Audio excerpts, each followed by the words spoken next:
Nobody wakes up excited to suffer. Nobody jumps out of bed thinking, I can't wait to struggle today.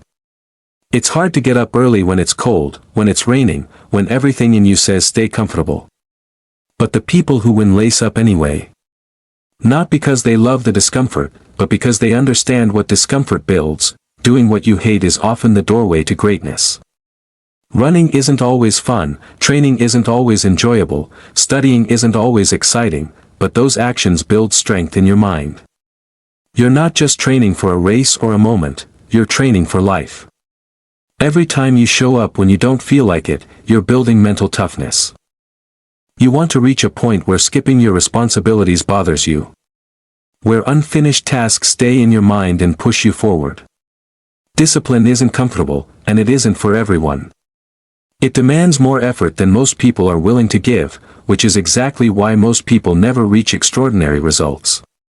But if you train yourself to stay disciplined and refuse to quit, you create momentum that keeps you moving forward. Think about what your life looks like if you don't act. Imagine the feeling years from now if you never chased the thing you wanted to build. Dreams don't disappear just because you ignore them. They stay with you. Achieving them requires action even on the days you're tired, unmotivated, or overwhelmed. The real question is whether you can perform at a high level when you don't feel like it, because that's the moment when most people stop, and that's also the moment when the gap between you and everyone else grows. Consistency is what separates winners from wishers. You can't give extreme effort one day and slack the next and expect results.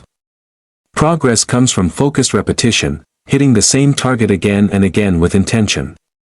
Success isn't scattered effort, it's controlled, consistent effort. Your inner voice will always try to negotiate. It will suggest waiting until tomorrow, resting a little longer, skipping one workout, postponing one task. But growth comes from overriding that voice and acting anyway. Successful people do what must be done regardless of mood.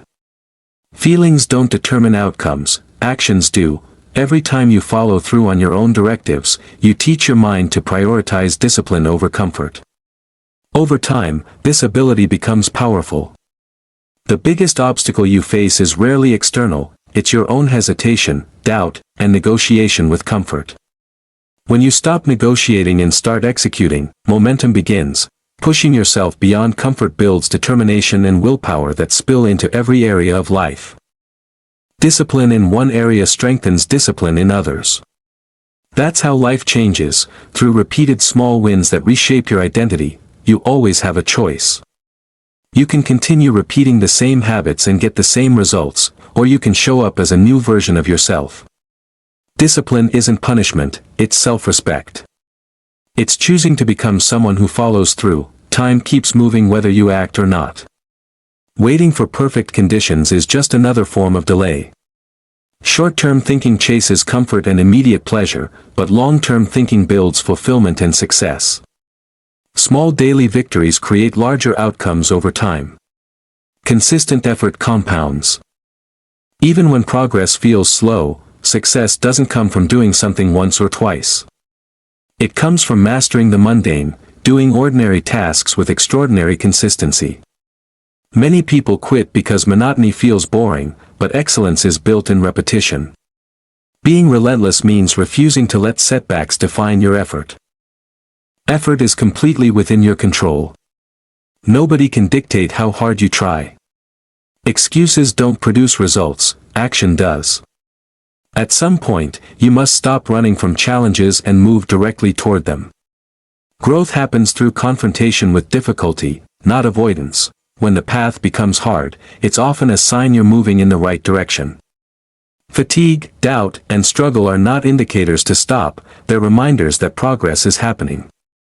Instead of complaining, recognize that the difficulty is part of the process you chose. Push through discomfort and there's strength waiting on the other side. The exhaustion, the repetition, the discipline, they all serve a purpose. Every action taken consistently builds toward a future version of yourself that is stronger, more capable, and more resilient. The choice is simple: stay comfortable and remain the same, or push forward and create the life you want.